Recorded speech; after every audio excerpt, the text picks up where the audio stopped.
కుత్బుల్లాపూర్ కూడా బీఆర్ఎస్ పార్టీకి ఎప్పుడు కూడా కంచుకోటగా ఉంటుంది. అది దాంట్లో భాగంగా బీఆర్ఎస్ పార్టీకి 42.95% ఓట్లు బీఆర్ఎస్ వైపు ఉంటే, అంటే పర్సంటేజ్ ప్రజలు బీఆర్ఎస్ వైపు ఉంటే, బీజేపీ వైపు 21.96% ఉంది.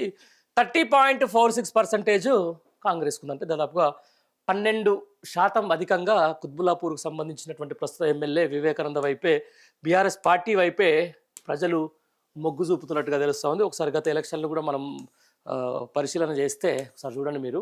అంటే ఫినామినల్ అది ఉంటుంది ఆయనకు అక్కడ. అంటే ఎట్లా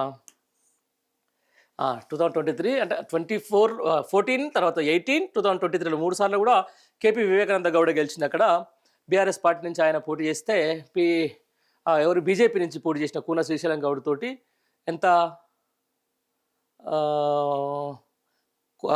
పెద్ద నియోజకవర్గం కాబట్టి బీజేపీ ఐఎన్సీ రెండు కూడా 1,00,000 ఓట్లు దాటినాయి. ఆ 1,00,000 ఓట్లు దాటినా కూడా, బీఆర్ఎస్కు బీజేపీ కలిపి 1,00,000 ఓట్లు దాటినా కూడా మెజారిటీ ప్రకారం కూన ఎవరైతే పాండు వివేకానంద గౌడ్ ఆల్మోస్ట్ 85,576 ఓట్లతోటి ఘన విజయం సాధించిండు. సేమ్ అదే ఇక్కడ కుత్బుల్లాపూర్లో మనకు కనిపిస్తున్నటువంటి విషయం.